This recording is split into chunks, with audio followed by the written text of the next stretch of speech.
gente lava a louça, limpa a casa, limpa a roupa, com um único objetivo: eliminar sujeira. E claro, os micro-organismos. Mas e quando o que deveria nos proteger, na verdade, se torna um esconderijo para o monstro? Salve curiosos, tudo bem? Eu sou Samael e eu vou estar hoje, com a lente da ciência, elucidando um pouco para vocês o que está acontecendo com a treta que está rolando embaixo da pia. A Anvisa, a Agência Nacional de Vigilância Sanitária, ela basicamente decretou que alguns lotes de alguns produtos da marca IP fossem recolhidos.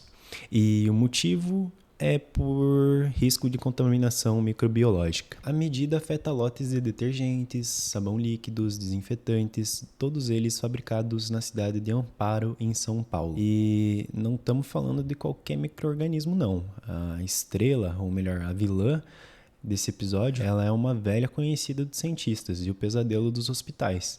Vamos investigar um pouquinho sobre. Se a gente fosse abrir um bestiário científico, a Pseudomonas aeruginosa seria aquele boço de nível muito alto que ninguém quer enfrentar.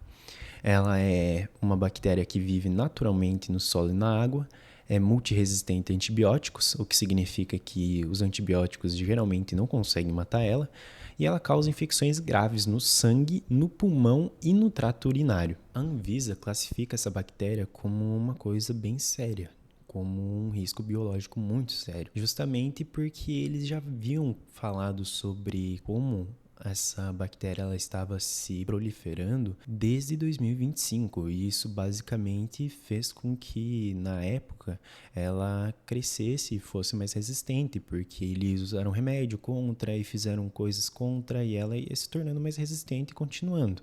E agora em 2026, com essa polêmica, ele basicamente está se disseminando pelo país, né? Se você parar para pensar, de São Paulo pode produzir e enviar para todos os lugares do Brasil, né? Então, as pessoas do sul, norte, nordeste, sudoeste vão estar todas com aquele produtinho lá na casa delas. Elas vão acabar passando esses germes por aí.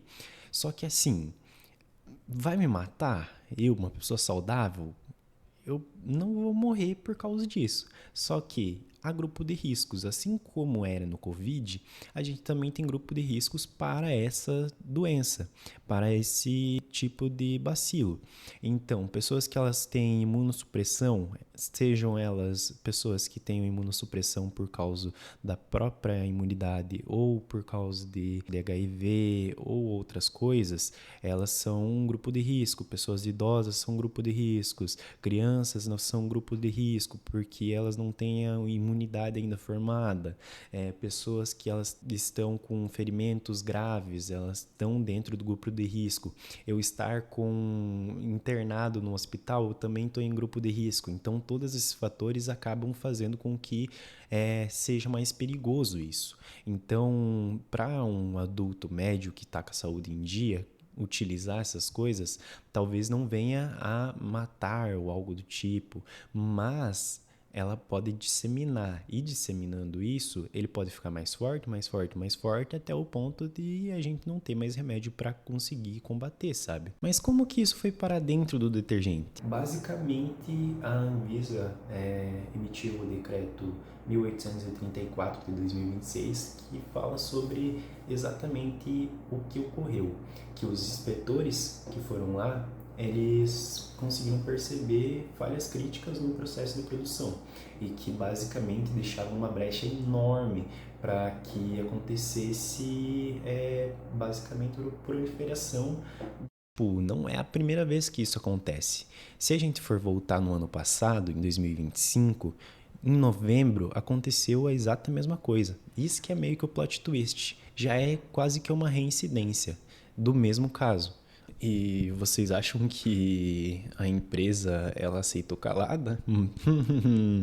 Vocês estão muito iludidos, porque em nota oficial eles falaram que basicamente a Anvisa estava sendo arbitrária, que eles estavam sendo injustos com eles e não concordaram nem um pouco com a sanção que fizeram contra eles. Mas enquanto a IP e a Anvisa ficam nesse jogo jurídico de tentar dizer se alguém está certo ou está errado, o melhor a gente tem que fazer é se prevenir, né? Então vamos para o guia. Basicamente, a gente tem aqui uma embalagem de IP e se vocês começarem a olhar pelo rótulo e girar o rótulo, vocês vão ver que em dado momento vai ter uma numeração. Eu vou largar o microfone. Mas vocês vão estar me ouvindo aí, pô. Vai ter uma numeração. E essa numeração que tá nessa parte vai ter um L. O L que tiver ali, ele vai estar indicando o lote.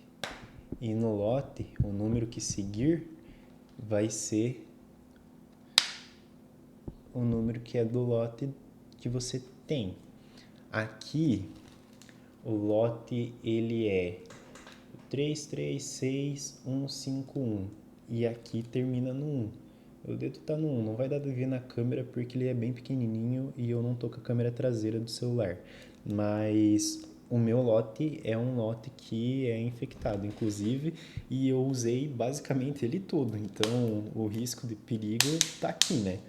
Mas aí o que fazemos? O que fazemos é basicamente ligar para o saque ou mandar mensagem por e-mail para o saque da empresa, porque a gente não sabe o que fazer com essas embalagens e não tem como jogar isso num lixeiro normal. Pensa junto comigo, se a gente jogar uma embalagem dessas que está contaminada dentro do lixo, resistente como ela vai se proliferar muito mais e daqui a pouco você está infestando uma cidade por causa de bobeira. E por causa também de gente que não sabe manusear e fazer a cadeia de produção correta, supostamente. Então, vamos basicamente nos cuidar, né? E a gente descobriu que a ciência ela não está somente nos laboratórios, ela pode estar em cima da sua pia, pode estar na cadeia de produção de uma empresa e também ela está basicamente no nosso dia a dia. Então, se você é curioso sobre como as coisas acontecem e o porquê elas acontecem, siga aqui e considere também dar um comentário no vídeo sobre se você tem um desses lotes em casa, se você tinha alguma dessas coisas descontaminadas, ou qual que é o próximo tema de vídeo que vocês gostariam. Sinta-se à vontade. Valeu!